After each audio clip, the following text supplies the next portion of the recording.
In this topic, we are going to use the data presented in a word problem in order to determine our project performance.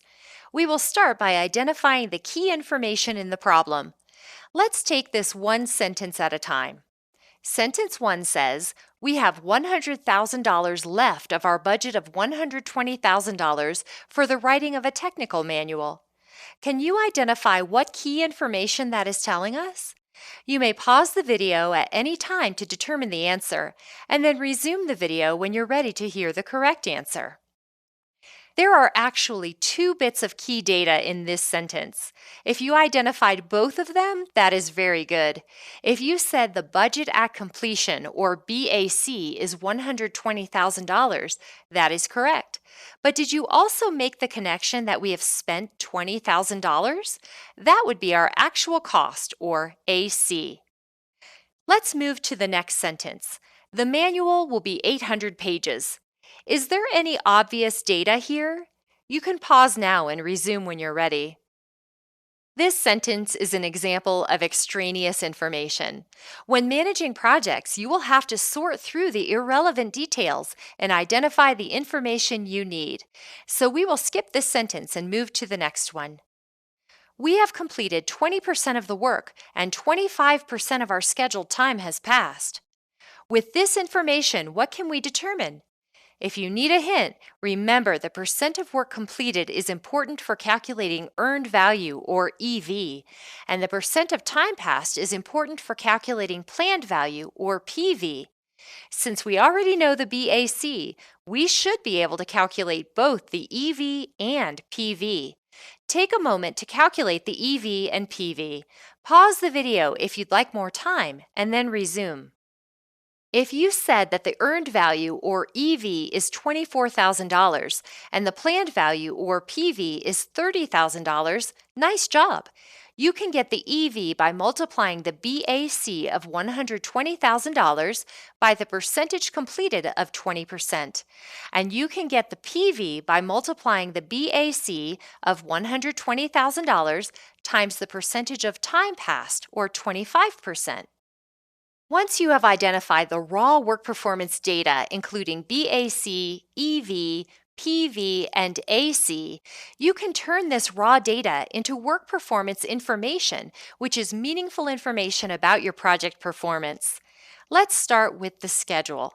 The schedule variance uses a comparison of earned value against planned value. In other words, how much work has been completed by now compared to how much work was planned to be completed by now. Can you determine the schedule variance, or SV, by subtracting the planned value, or PV, from the earned value, or EV? You may pause the video at any time to determine the answer, and then resume the video when you're ready to hear the correct answer. If you determine that the SV is negative $6,000, you are correct. This means that at this point, we have produced $6,000 less in value for our project than was planned. Let's use a different formula to express the schedule performance. Instead of subtracting, can you divide the EV by the PV? That will give us the Schedule Performance Index, or SPI. What did you get? You can pause now and resume when you're ready. If you got an answer of 0.80, you are correct. Now let's move on to the budget.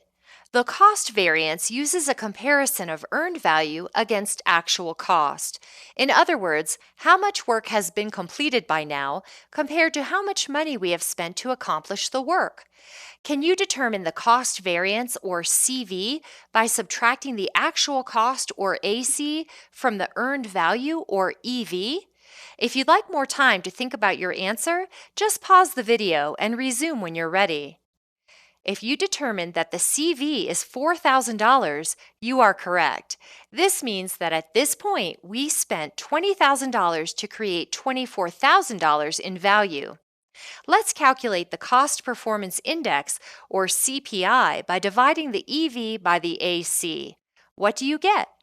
Pause the video if you'd like more time, and then resume. If you said 1.2, you are correct. Now it's time to summarize our project performance in terms of both schedule and cost. You may be asked, is the project A. Ahead of schedule and under budget.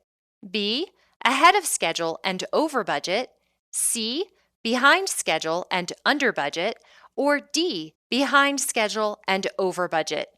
Take a moment to determine which option best reflects the project performance at this point in time. If you'd like more time to think about your answer, just pause the video and resume when you're ready. If you said C, behind schedule and under budget, you are correct.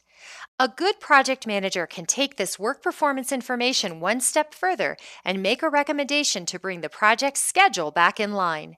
Can you think of an option? The budget is in good shape. Knowing what you know about the triple constraints, could you leverage this good cost performance to realign your schedule? Pause the video if you'd like more time and then resume. If you suggested that you may explore crashing the schedule to possibly compress one or more activities, you are correct. This would allow you to use some of your available funds to possibly get the schedule back on track. The third of the triple constraints is scope, and you may have also suggested cutting features and their related activities as a way of recovering the schedule. That would also be an option, and you would work closely with your sponsor and stakeholders to prioritize your constraints for the benefit of the project. In summary, once you have calculated useful work performance information from the raw data, you can determine the project performance against the plan. This will allow you to either celebrate success or realign performance as needed.